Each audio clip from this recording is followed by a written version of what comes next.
Tila hindi na nga nakapagtimpi pa si Senator Bato de la Rosa, ito nga ay matapos makarating sa kanya ang di umano'y espesyal na relasyon nina VP Sara Duterte at Senator Robin Padilla. Ayon sa balita, hindi umano makapaniwala si Senator Bato na mayroong relasyon sina VP Sara at Senator Robin, dahil ang alam lang daw niya ay matalik na magkaibigan ang dalawa. Kung anuman nga daw ang katotohanan ay rerespetuhin niya ito gaya ng pagrespeto nito kay Tatay Digong. Samantala narito ang video kung ano na nga ba ang nangyayari sa mga Duterte. Sir, with all the criticism dun sa naging decision ng impeachment court na i-return o isole sa House yung articles of impeachment, si SP Escudero, who said there are no limitations on what the impeachment court can or cannot decide. He also said there was nothing in the rules or even in the rules of court that prohibits any senator judge from making such a motion. Your comment, sir? Merong limitations, especially, di ba nag-oath kami? Kung walang limitations, di wala ng oath, di ba?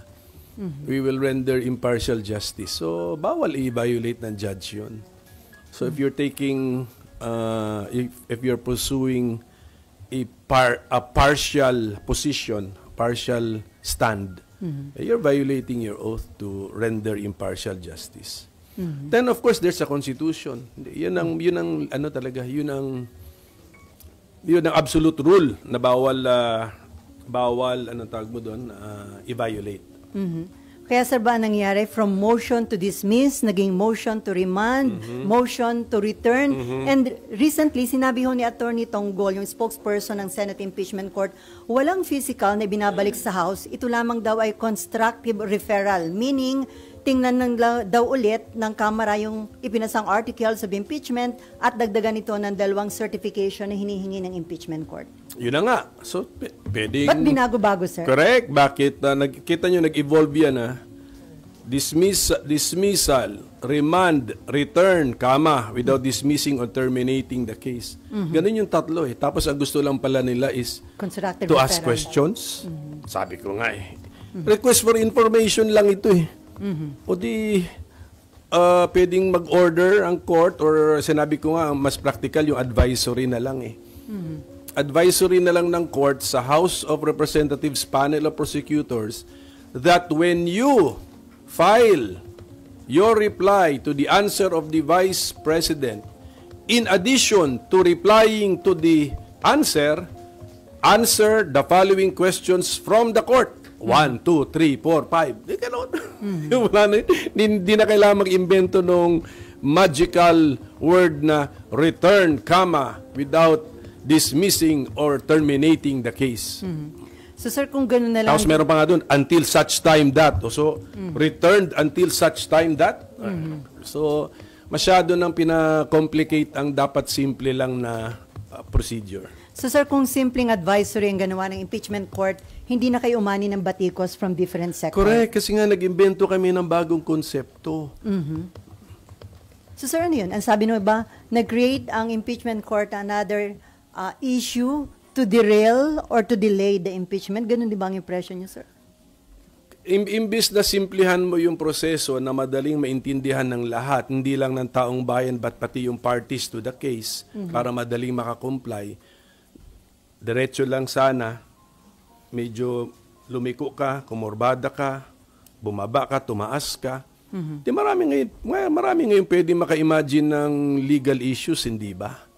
So, all the more hindi tuloy napabilis o dumiretso yung daan. Sa pag-detour mo, meron ngayon nagtatanong, saan ka ba papunta? Yan, pag-detour mo, tamang rota pa ba yan? So, hindi pa nanganganak, pero pwedeng manganak ng mga legal cases. Pag sinabi mo pag may mga legal cases na, nafo-focus ka na dun sa legal cases, hindi ka na dito ngayon nakafocus sa main issue. So yun yung basic objection ko doon, na kung ano man yung gustong ma-achieve nung complicated order nila, inventing the return principle, return to sender principle, na-achieve lang sana yun sa simple advisory to the House of Panel of House of Representatives panel of prosecutors.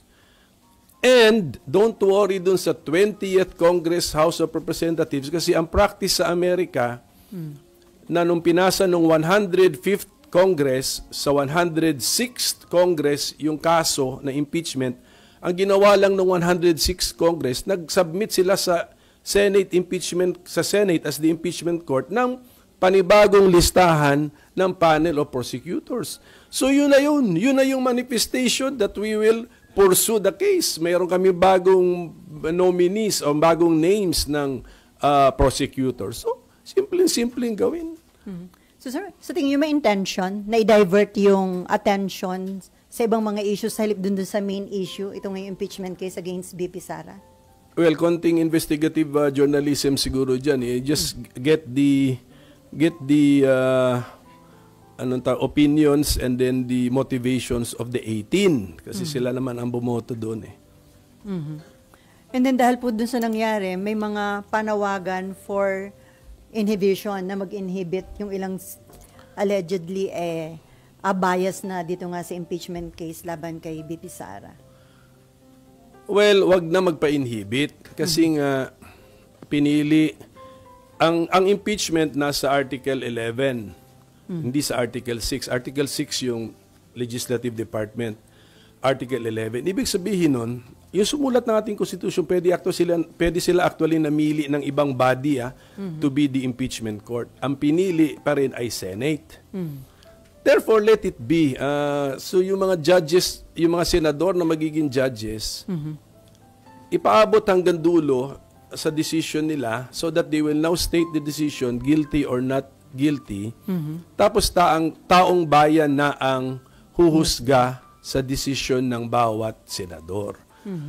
Pag inhibit, nakakalusot pa siya eh. Hindi niya kailangan sabihin kung ano yung position niya, guilty ba or not guilty. Na-excuse pa siya, tapos yung kanyang absence ay pabor pa sa not guilty. So sir, to avoid yung impression na bias yung ilang senator judges, kailangan ba o possible ba yung gag order? Ang nag-gag order kasi ang korte sa mga parties eh. So hindi ito na disiplina na lang po ito. Disiplina na lang po. Reminder na lang kasi si Senate President, although lamang siya sa amin, actually kapantay din namin siya kasi in the sense na lahat naman kami parehong may mandato galing sa national constituency. So payo na lang being the Senate President, ang aming Senate President din abogado naman, nag-practice din siya.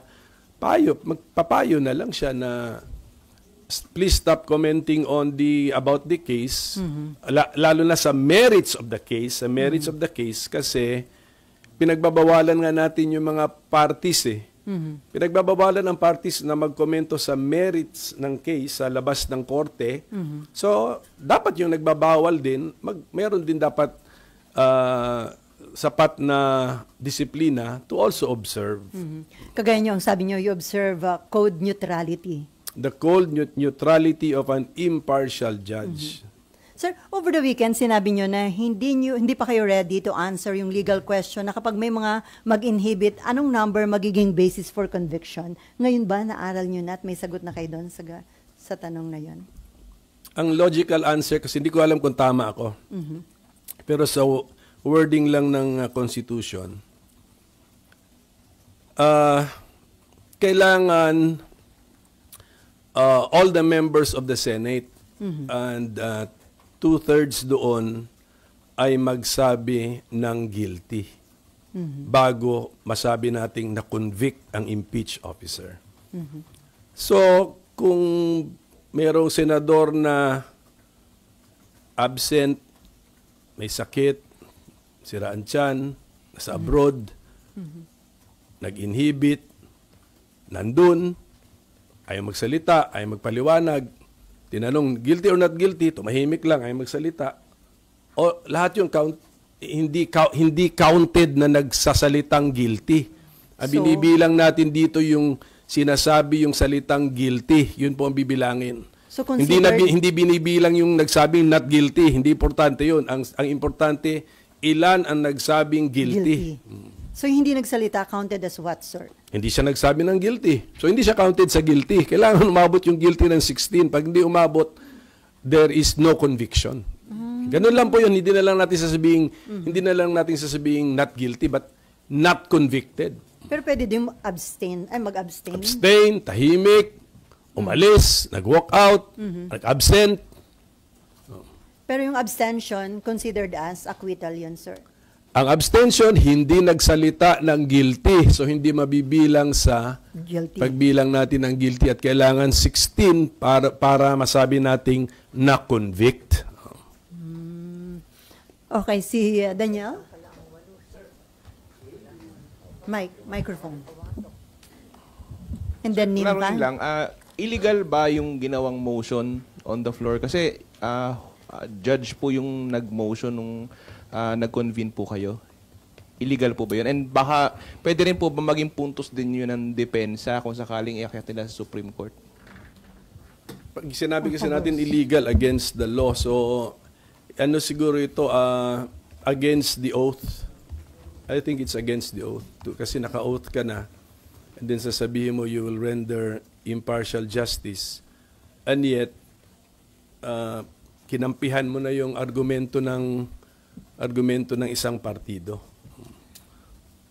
Pero, well, it has happened, and then, hindi naman pinagbotohan. Actually, inatras eh. Inatras naman ni Senator Bato eh. Pero hindi naman kayo nagkaroon ng impression na well-planned yung nangyari kasi parang gano'n ang naging impression ni Senator Risa Hontiveros. Well, if that is what you call a well-planned action, 'di ba? Parang pinapa-withdraw yata kay Senator Bato, ayaw niyang i-withdraw eh. Tapos so I don't know if it might have been planned, but it was not well planned. Okay. Okay, Jan. Sir, masasabi po bang na paboran yung defense sa naging action po ng Senate, and on what way po na kung napaboran po sila doon sa buot ng 18.5? Kung ang delay at saka ambiguity ay pabor sa impeached officer, masasabi natin na paboran si impeached officer. Kasi number one, na-delay talaga. Nag-recognize ang Senate Impeachment Court ng pause. This is a pause consciously made or adopted by the Senate Impeachment Court. Nag-pause siya eh. Conscious niya ginagawa. And then nag-introduce siya ng mga legal concepts and proceedings or procedure na masasabi nating hindi supported by the words of the Constitution and the Senate impeachment rules. Hence, it is inviting what? Yung sinabi ko noon, it's inviting a case. And a case equals delay. So, yun po yun. So, yun po yung danger na nangyari doon. Sir, from Marlon Ramos, get well soon. How do you feel about other senator judges openly lawyering for the defendant in the Senate impeachment proceedings? Well, katulad na sinabi ko, since kaya nga sinasabi natin, 'di ba, ang impeachment halong judicial legal plus political. So, yun na po yun, meron din political price to pay. So, I will leave that to the judgment of the Filipino people. So, sila na po. Kaya nga hindi nga ako conscious na naka-live pala tayo noon. Nalimutan ko na ganun palang interest sa impeachment. Naka-live na yata kayo, coverage. So ganun. So ibig sabihin nun, ang taong bayan na talaga ang mag-judge po sa kilos, actuation, salita ng ating mga senator judges. Okay, before Mab, sir, yung kampo ni BP Sara, nag-submit na sila ng formal entry of BP Sara's lawyers. Patunay po ba ito na buhay at umuusad na yung proseso ng impeachment against the Vice President? Oo nga, pero pagkabasa ko, meron yatang ad cautelam pa, pati yung appearance. Ang ibig sabihin ad cautelam with caution. So, isipin mo, so ibig sabihin mo, meron pa silang gustong sabihin na nag-a-appear kami, pero may mga condition ito ha. So ibig sabihin nun, hindi ko alam kung ginamit nila na dahilan sa ad cautelam notice of appearance nila ay yung order ng Impeachment court. impeachment court noong June, ano petsa ba yun? June 10. June 10. Oh. So imagine mo kung wala yung ganun, kung straightforward lang yung order. Oh. Mag-a-add cautela appearance pa ba ang mga abogado? Oh. Dapat ano lang yan, straightforward. Bakit? Kaya magtatanong ka, bakit with caution pa ang appearance nyo sa korte namin? Ano palang ibig nyo sabihin? Pero considering na from Fortune, Narvasa, and Salazar legal office, ano to, mga big time po ba itong mga abogado ni BP Oh, Sara? kilalang law firm po yan. Okay, Mav. Sir, kapag ngayon po kasi 'di ba merong order, meron nga po pinapasubmit sa HOR. Sir, if they don't submit, what do you see happening? Meron po kasing concerns na ano ba, magkaka-deadlock, di uusad, ano pong pwedeng mangyari kaya? Yun na nga. That's my point na it should have been a straightforward procedure na lang. In the first place, merong ang presumption of regularity. Number 2, ang initiation, sabi ng Constitution, ang initiation ng impeachment duty and responsibility ng House. Ang trial and decision-making sa impeachment duty and obligation na responsibility ng Senado. Nag-file na nga ang House. Bakit pa namin sinasabing certify nyo nga na i-certify nyo nga na hindi unconstitutional yung ginawa nyo? Siyempre, nung kumilos ang House, siyempre sa mata ng House, hindi naman unconstitutional yung ginagawa nila.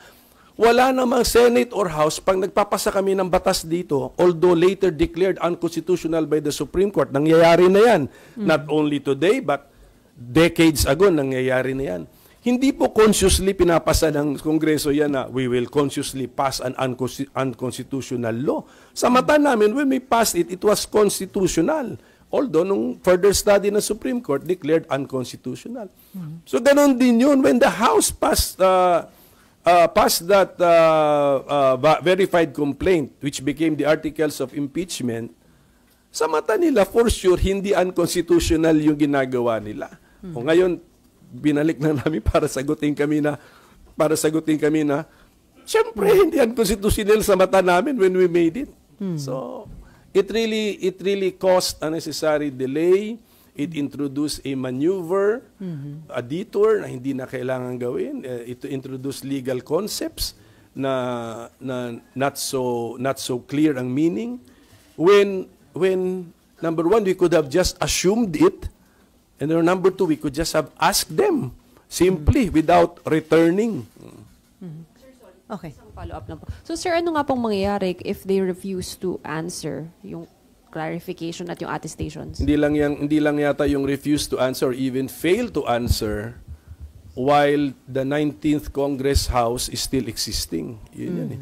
Pwede kasing hindi ka nag-refuse to answer but inabot ka na ng June 30, 12 noon. So yun na, nag-i-introduce tuloy ng other legal questions. Kaya nga, I hope the House of Representatives being a party to the case, sila nga ang nag-initiate nitong kasong ito, they should try their best to comply with the order of the Senate Impeachment Court.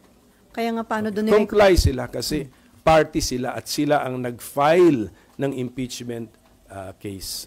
Pero sir, yung second order, parang mahirap nila i-comply. Hindi pa naman daw, wala pa yung 20th Congress. Ano na yun? No. So pag pinanganak na yung kausap, yung kausap ng Senate Impeachment Court sa second paragraph, hindi pa pinapanganak. Okay. Another question from Marlon Ramos. Is there a need for the Senate to wait for the Supreme Court's intervention even on matters that impeachment court could decide on? No, do not wait for the Supreme Court to act. Ang Supreme Court hindi namin consultant. Huwag namin itratong consultant ang Supreme Court. So tuloy lang Lahat dapat. ng mga maliit na bagay, pasa sa Supreme Court. Pasa. Hindi po, hindi consultant ang Supreme Court. Sa dami rin ng caseload ng Supreme Court. Anyway. And Di ba may, I think dalawa yata yung nakapile sa Supreme Court. And then parang wala pa silang ginagawang decision. So ibig sabihin sir, talagang parang gusto lang nila magtuloy lang talaga yung impeachment. Yung mga kaso sa Supreme Court, pag na-file na, let them be. Let them be. So, And then kung may TRO, sunod tayo. Pag walang TRO, dapat naniniwala tayo sa inumpisahan nating procedure na pwedeng ituloy. So sir, tingin nyo ba sir, since hindi naman sila naglalabas talaga ng TRO, so ang message ba tingin nyo ng Supreme Court is talagang dapat ituloy lang? Walang message ang Supreme Court. Hindi siya political body. Basta, siya, korte siya eh. Hintay lang tayo, passive lang ang korte. Pag mag-issue ng order ang korte, tapos party ka dun sa kaso, susunod ka. Okay. Pag walang order ang korte, that means pwede mong ituloy yung proceeding na kine-question. So sabi nyo, hindi Do not nyo- interpret anything sa Supreme Court kasi apolitical siya, dapat insulated siya from politics, tsaka based on the law lang ang kanyang interpretation. So sabi niyo hindi consultant niyo ang Supreme Court. Pero lagi sinasabi ni SP Cheese, kung meron kayong reklamo dun sa mga nagiging hakbang ng impeachment court, you are free to go to Supreme Court. Sa taong bayan naman yung kausap niya. Pero wag yung attitude ng mga senador na pasa na yan sa Supreme Court, pasa na hindi natin consultant ang Supreme Court. Pero sa taong bayan yan, kung may nakikita silang hindi nila na nagugustuhan na pangyayari, pwede namang i-question sa Supreme Court. Victoria and then Nympha and then Myla. Sir, dun sa issue kung may delay, ang laging sinasabi nila SP ni Attorney Tonggol, wala namang delay kasi maghihintay ka pa ng reply ni VP tsaka ng House Prosec. So in the meantime, may pinasagot lang sila pero yung timeline is same lang daw. Yun na nga, but you're inviting some people to go to court. That is it. Yun na yun. Samantala kung diretso lang yan, wala nang issue-issue. Klarong-klaro ito eh. Ano ba itong return? Ano ba itong meaning nitong return? Pwede maganda ata, ipa-interpret sa court ito. What is the real meaning of return? So, etc. Sa ngayon, wala pa nagka-file. So, we are not bogged down in court cases yet. Kaya nga, dun sa mga, kaya nga, kung mapapansin nyo, yung may mga abogadong or even mga framers of the Constitution, against sila sa decision, and yet they're not filing. Because it may even be a trap. When you file, back down ka na ngayon sa court cases which takes, sa pag-file, pagbigay mo pa lang ma-notice yan, pag-mail mo pa lang sa tapos na, July 28 na. So it might even be better to just wait. Sir, malaking factor po ba sa mga nagiging development dito sa impeachment case against BP Sara at sa pwedeng maging handling ng impeachment yung 2028 election, considering na may mga participants na possible na may aspiring for higher position sa 2028? Ayoko na i-link sa 2028. Basta alam ko na may political angle talaga ang impeachment case kasi una sa lahat, high-ranking government official yung nai-impeach, posibleng the highest political officers eh.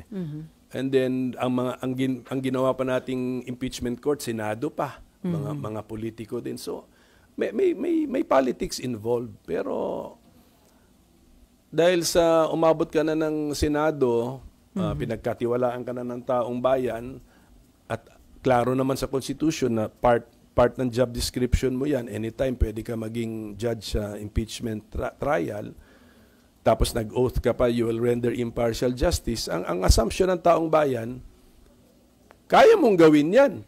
Diba? So, sana nga. So, sila na ngayon magja-judge ang taong bayan na magsabi na, kinaya nga niya maging impartial judge. Okay, Nympha. Sir, sorry, balik ko lang dun sa pag-inhibit. So yung pag may nag-inhibit, that would be to the Vice President's favor? Sa akin palagay, oo. Kung may nag-absent, ganun din. So, mayroong nag-leave, ganun din. Merong ayaw magpaliwanag, ganun din. So, kasi ang pagkabasa ko talaga sa Constitution, kailangan 2/3 of all the members of the Senate. Pero yung all the members of the Senate, yun yung physically ha. So, kunyari, at ngayon 23 lang kami, i-compute mo yung 2/3. Pero balik din sa 16 yun eh. Kasi walang fraction of a person eh. So 16 yun. Kailangan 16 talaga magsabi ng guilty. And 9 ang magsabing not guilty. Wala nang kailangan sabihin yung siyam. Basta 16 ang magsabi ng guilty. Pag hindi tayo maka-16 na nagsabi ng guilty, kasi tumahimik lang ang siyam, wala. Acquitted. Not guilty. Not guilty. Not convicted. Not convicted. And then sir, dahil dun sa pag-remand nung articles of impeachment, nag-cause din ba ito ng uncertainty, 'di ba, kung magko-convene talaga o hindi yung impeachment court? Kasi the two conditions have to be complied with, eh, di ba? Tingnan nyo, kayo mga reporters, when you refer to the order ng June 10, you use the word remand. Pero sa proceedings namin doon, consciously nilang iniwasan yung remand kasi pinoint out ko nga yung remand. Wala ka na rin... The same effect kasi, sir, di ba? Kaya nga nakaimbento nga ng return. Actually, hindi lang ito return, comma, without dismissing or terminating the case, comma, until such time that. Ganun. So imagine mo, sinoli until such time. So ganun. So, pero hawak ko pa din. Parang ganun eh. Soli ko sa iyo, pero hawak ko pa rin hanggang sa may gawin ka. At yung anak mo. Oh, So, diba? ibig sabihin, with that, tama po ba, Senator? Ibig sabihin, with that decision, ang Senate Pass Impeachment Court ang naging dahilan para maging uncertain kung magkakaroon ng impeachment trial, while dapat meron naman talaga dapat. Dapat sana tuloy-tuloy na lang sana. Kunyari yung original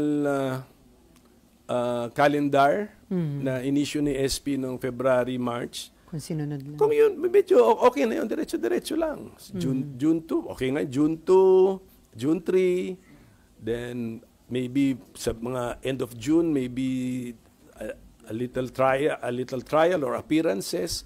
And then the trial action sa July 28 at 29, gano'n na, 29, 30. So gano'n na nangyari. So yun, mas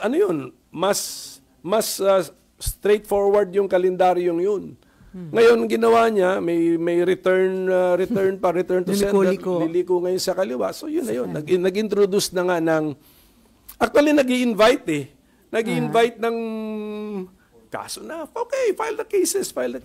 Pag nag-file ng case, hindi na kasalanan ng Senate Impeachment Court. Tiniyaro na kami, question na kami, ganun. So that is the problem.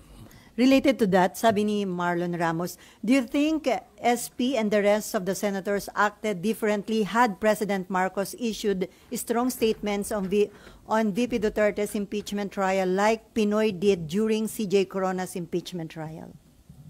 Hindi, dapat hands-off ang presidente sa impeachment. Hands-off.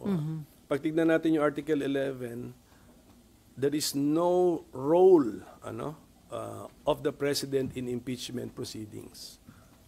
Bakit? Because the president himself or herself is impeachable. So dapat wala siyang role. Ito yung proceeding na pwedeng siya rin yung maging subject ng impeachment. So dapat wala siya talagang role. Pero sir, so ako sagot ko doon, walang role ang presidente. Let us keep it that way. And I'm glad the president is not commenting on the impeachment. And even if mag-comment siya, it should not carry any weight sa mga impartial judges of the Senate Impeachment Court. So hindi rin siya pwedeng mamagitan between the House and the Senate kasi nagkakaroon nga ng parang, di ba, deadlock. Gusto daw mamagitan ng Pangulo. Huwag siya mamagitan kasi kunyari sa future, ang impeachment is concerning the president, and then meron din deadlock ang House and Senate, pwede din siya mamagitan about his or her own case. Hands off lang. Hands off ang presidente. Okay, pero sir, political leader pa rin naman ng presidente, sir, di ba? So sa politics. Pero this is now accountability. Kahit na political process, sir. Naging political process because ang napiling impeachment court is composed of politicians, and then matataas na government officials lang ang ini-impeach. Sir, kaya lang kasi ang statement ho several times ng presidente is sa kanya ayaw niya na may ganitong impeachment kasi makakagulo. So kung akong senator judge na nakarinig noon, gagalangin ko yung freedom of speech ng presidente, but that should not carry any weight sa akin. I will look at the evidence. Sabi nga, kaya nga sinabi trial shall proceed, forthwith proceed. Kasi nga look at the evidence. Okay, okay na pa. Raymond. Mike. Laging kinakatwiran, sir, ni SP, sui generis daw ang impeachment court. Kaya pwede nilang gawin kahit anong gusto nilang gawin, just like what they did dito sa remand na naging return na inaprobahan ng 18 kasamahan ninyo. Meron na tayong Senate impeachment rules. So yan. So sundin dapat yun. Meron kaming oath na tinake. Sundin din yun. Meron namang meaning. At saka meron tayong constitution. Plus, meron na kaming past experience na. So yun, hindi naman pwedeng gawin lang kahit anong gawin. Okay, Myla. Going back to the basic lang, sir, kasi tatlo doon sa kasamahan ninyo, hindi nagsuot ng robe. I was asking already during that time yung iba niyong kasamaan na pwede bang sumali sa proceedings yung mga ganun na hindi nag-oath nga sila pero they did not wear robes. I was thinking, sir, na sabi ko nga kay Sen. Joel, simpleng basketball tournament nga eh. Hindi ka pwedeng sumali sa laro pag hindi ka naka-uniform. Dito, impeachment court, hindi ka naka-robe and yet you are participating directly doon sa proceedings. Ano bang take nyo dito, sir? Well, sa akin, no issue sa akin yan. Din ako doon, parang lenient din ako pagdating doon. Kasi actually, pwede naman kami naging Senate impeachment court na walang robe kaming lahat. Gusto lang namin actually merong symbolism or merong attire to remind us na hindi kami legislator, ibang rules na namin, may ibang oath namin ngayon. Actually, tingnan mo, nung rinirecall namin, ano ba nangyari doon sa time ni impeachment ni Chief Justice Corona? Tinatanong ko sila, nung nag-oath ba tayo, were we in session as a legislative session or were we in session as a court? So alam mo nung nag-research kami, nakita ko yung picture namin, naka-robe kami, na nag-oath kami. So sabi ko, court tayo. So ganun. So nakita mo, may symbolism, may value siya, may value din siya. But if meron judge na nag-oath naman, bound naman siya ng kanyang oath, na hindi lang siya naka-robe, I will allow the participation of the said judge. Sir, going back dun sa dapat na maging role ng presidente dito, ang sabi ni Marlon, hindi daw ba the president should lead efforts to exact accountability? Yes, sa kanyang department, sa executive department. But accountability under Article 11, walang role ang presidente. Because pati siya ay subject doon sa accountability ng Article 11 ng Constitution. But tama yan, meron nga dapat presidential anti-corruption dyan, meron dapat siyang president kung gusto niya, executive branch ombudsman, pwede. Para disiplinado lahat ang nasa ilalim niya sa executive branch. Okay, Myla. Sir, kanina na-mention niyo, sabi niyo, yung nangyaring botohan ng June 10, it's against the oath. Enough na basis na ba yun or wala pang basis to raise yung question before the Supreme Court? What question? To question the validity of the order? Hindi, ang gusto ko nga sabihin, tignan mo yung mga ibang, kahit yung mga legal experts and then constitutional framers, they're not going to the Supreme Court. Kasi kita naman nila na by July 29, 30, expected na natin na pwede nang mag-trial ang Senate Impeachment Court. Siguro naka-debate na ang 20th Congress Senate by July 28, 29 kung kailan ang next trial. So, if you go to court now, baka pending pa yung issue by that time.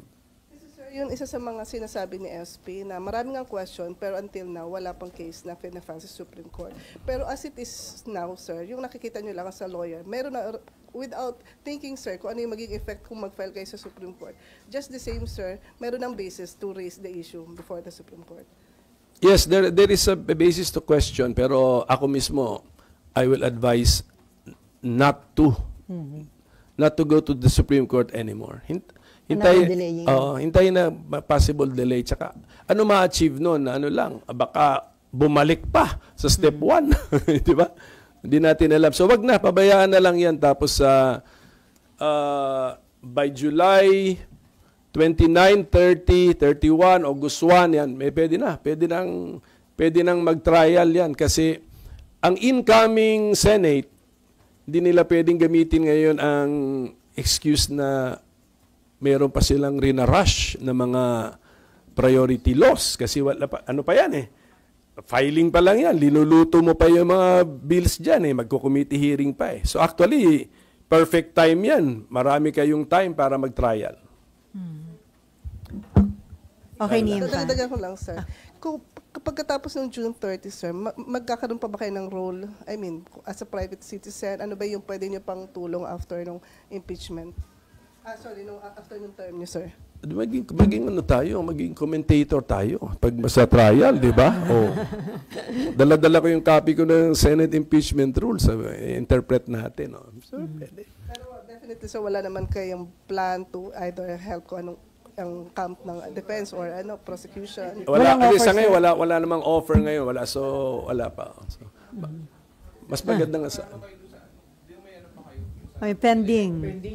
Yes, hindi pa tapos yung election sa District 1 ng Marikina. So ngayon wala pang representative. Wala pa. Saka na, let's cross the bridge when we get there. Mahirap pangunahan Pero sir, pwede rin maging... Parang kausap mo yung taong hindi pa pinapanganak Pero sir, pwede din kayo maging legal counsel ng impeachment court. Legal counsel ng impeachment court, pwede rin. Pero depende kay SP. Pero tanda mo, iba kami mag-isip ni SP.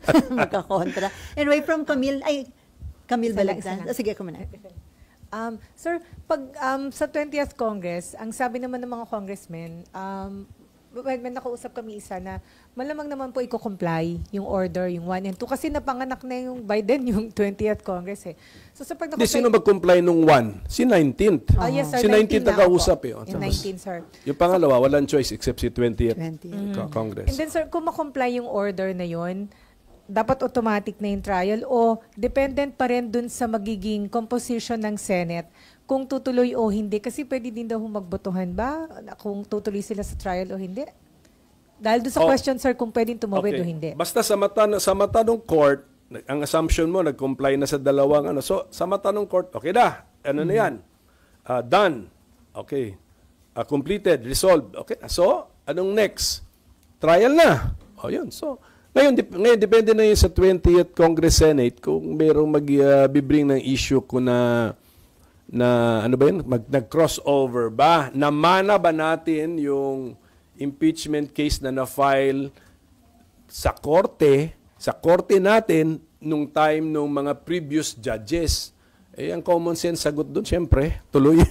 Kasi sa korte, yung na-file ba sa korte natin nung hindi pa tayo ang judge ay tuloy pa rin.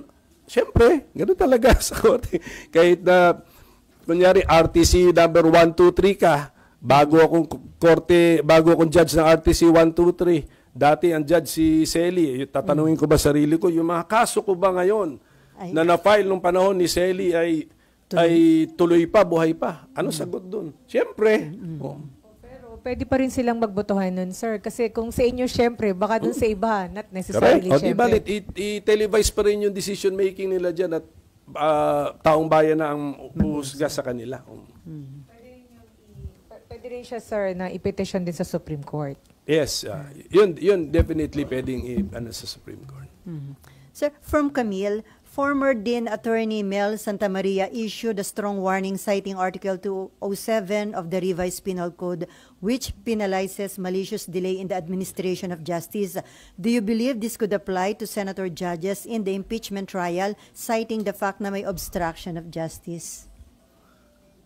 Hindi ako masyadong familiar sa article na yun, pero but if it applies to judges, alam mo kasi ang pag-interpret ng criminal laws is strictly interpreted yan So if it's clearly just for members of the judiciary, hindi applied yan sa members of the impeachment court.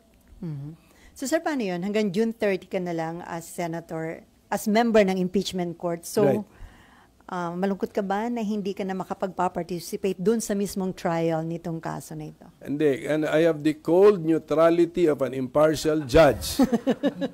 Member ako dyan? Okay, malamig pa rin ako. Hindi ako tapos na ang aking membership sa court, malamig pa rin ako. Sa cold neutrality. So, wala akong pakialam. So, ganun ang ibig sabihin nun. No? I'm willing, but kung tapos na, I cannot. Meron ka bang fearless forecast, sir, sa magiging kahihinat na nito? Judge pa ako ngayon eh. Pero do you think kahantong sa botohan? Hindi ko na masabi kasi hintayin na lang natin para nakatutok ang taong bayan. No? May question lang doon sa, di ba yung 1 and 2 na dapat i-comply? Yung una, i-comply ng 19th Congress. Dapat. Laging sinasabi kasi ni SP na the 19th couldn't bind the 20th Congress. Pero bakit sinama doon sa number 2 question na kailangan mag-comply yung 20th doon sa... Tanong nyo na lang siya. Tanong nyo yung 18. Actually, pinakamaganda, tanungin nyo yung 18. Paano nila naintindihan yung binutuhan, sinuportahan nilang order or resolution. At baka makakuha kayo ng 18 different interpretations. Okay. And any other related question dito sa impeachment? Hindi naman daw nakakain impeachment. Sir, baka gamitin na naman ngayon, nagigiyaran dyan, tumaas ang... Oo, ngayon hindi nahawakan. Ganun lang kasi wag lang tayo wag natin parating isipin o wag natin parating ituro sa taong bayan na importante lang yung nahahawakan, nakakain. Kasi magiging masyado tayong ayuda nation yan eh. So merong mga bagay na mahalaga rin sa buhay ng tao na hindi nahahawakan. Katulad nga ng hustisya, accountability, tamang paggamit ng resources ng ating bansa. So yun po yung kailangan at saka it's important enough, napakahalaga ng accountability na binigyan siya ng sarili niyang artikulo sa Constitution. Article 11 yun ng Constitution. So mahalaga po yung kahit hindi natin mahawakan. Sir, may nagpapatanong lang bilang kay former president, doon daw sa nangyari between Senator Risa and Senator Amy na ang impression ay sinulsulan ni Senator Joel Villanueva o parang nagturo, tinuruan o nag-coach si Senator Joel. Tama daw po ba yung naging actuation doon ni SP Cheese na habang nagsasalita si Senator Risa, sumigaw ng point of order sa Senator Amy, dapat daw ba hinayaan lang si Senator Risa na matapos yung kanyang pinupoint out during that time? I think nakatapos naman ata si Senator Risa, no? Pero dapat yata yung pag sinabing point of order, kaagad? State what is the point of order. Ang point of order, anong rule ang binaviolate nung person having the floor? Wala naman, nung narinig ko yung explanation, hindi rin siya makasite nung what rule. Eh. So, dapat ganun, dapat maikli lang yung, ang disruption caused by a point of order issue, dapat napakaikli lang. Wala nang explanations. Ano yung what is the rule being violated? Sabihin mo, okay, magro-ruling ka agad siya. Hindi na violate. Continue. So I think naman nakatapos naman din ata nung message si Senator Risa. Tapos yung kay Senator Joel, kasi former majority leader yan, posibleng tinanong lang siya kung Senator Amy. what is the hindi ko kasi napanood yung video. Nasa harap kasi kami, nasa likod sila, kaya hindi ko rin alam ano nangyari. But that is a possibility na kinonsulta ni Senator Amy. Kasi being the former majority leader, kabisado din niya yung rules namin. Sir, other issue, pabor ka ba doon sa panawagan ni election lawyer Romulo Macalintal na i-veto daw sana ni Presidente yung ipinasa ninyo na proposed bill para doon sa postponement ng barangay at SK election, and at the same time yung nga nagtakda ng mas mahabang term ng barangay at SK election. Kasi daw meron nang nangyari noong 2023 yung case of Macalintal versus Comelec. Oo, kasi ang bago kasing idea rito, if i-fix sa 4 years ang term of office ng barangay officials at umpisahan na doon sa mga nahalal noong 2023. So plus 4, 2027. So necessarily since 2027, necessarily yung election sa December 2025, dapat ma-move na yun sa 2027. Para maging 4 years nga. Basta ang main idea, ipapako na natin sa 4 years ang term ng barangay officials. Tanong, kailan natin umpisahan yun? Umpisahan natin dun sa mga nahalal ng 2023. Kasi abnormally short yung kanilang term 2 years lang So gawin ng 4. So, nasa sa presidente na yun kasi the power to veto is with the president. So, nasa sa kanya ngayon yun. But sa mata ko, hindi naman ako nag-object dun sa bill na ito. Sa tingin ko justifiable. Ito naman yung isang example na isang example ito ng mga tignan mo. Consciously, at the time na pinasa namin, number one, hindi kami consciously nagpasa ng unconstitutional law. Sa tingin namin, constitutional. Pwede kaming magkamali sa pagdating sa Supreme Court. At saka hindi rin kami nagpapasa ng batas na dinadasal namin na ibito ng presidente. Diba? What's the point? Diba? Pasa ka ng batas na sana ibito. So, let it be the decision of the president. Ang ano ko lang, nag-attend lang ako nung last LEDAC nandun ako At ang alam ko, ang gusto ng presidente, ituloy. Itong barangay. So, whose will prevail? Sino ba ang may last touch in lawmaking? You need a law, you need a new law to postpone or reset the December 2025 barangay elections. And who was the last touch in the making of a law? So sorry nang stand ni Presidente during the LEDAC? Yun ang narinig ko. Ituloy. Ituloy. So, nandun yung possibility na i-veto? Nandun ang possibility na i-veto. Anyway, so sir, last na lang, doon sa nangyayaring tension ngayon sa Israel at saka sa Iran, ano yung nakikita nyo na maaaring maging impact nito sa ating ekonomiya, sa ating mga OFW, at ano yung dapat gawin ng gobyerno para hindi ganun katindi maging epekto nito sa atin? Malaking impact nito kasi of course oil prices apektado for sure. And then ang dami natin deployment sa area na yon. Tinatawiran ng mga missiles yung area na yon. So, ang contribution siguro natin dito is to observe the cold neutrality of an impartial judge.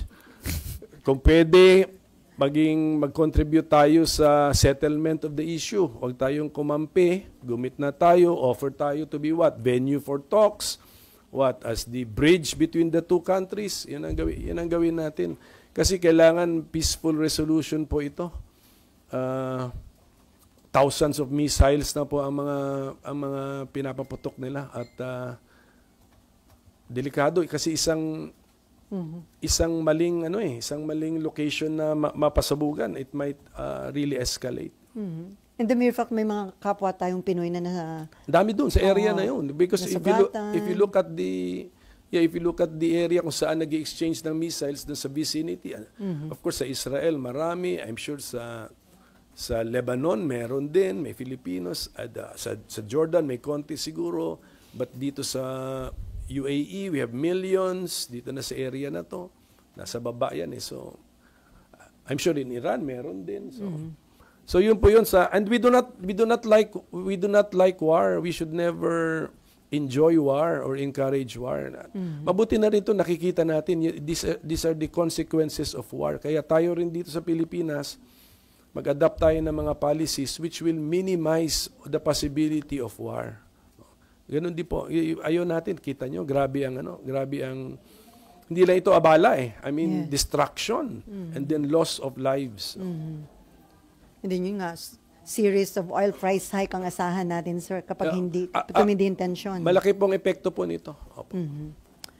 Okay, no more question. Sir, are you open na maging miyembro ng cabinet ng Marcos administration, just in case? Hindi, ang akin na lang attitude is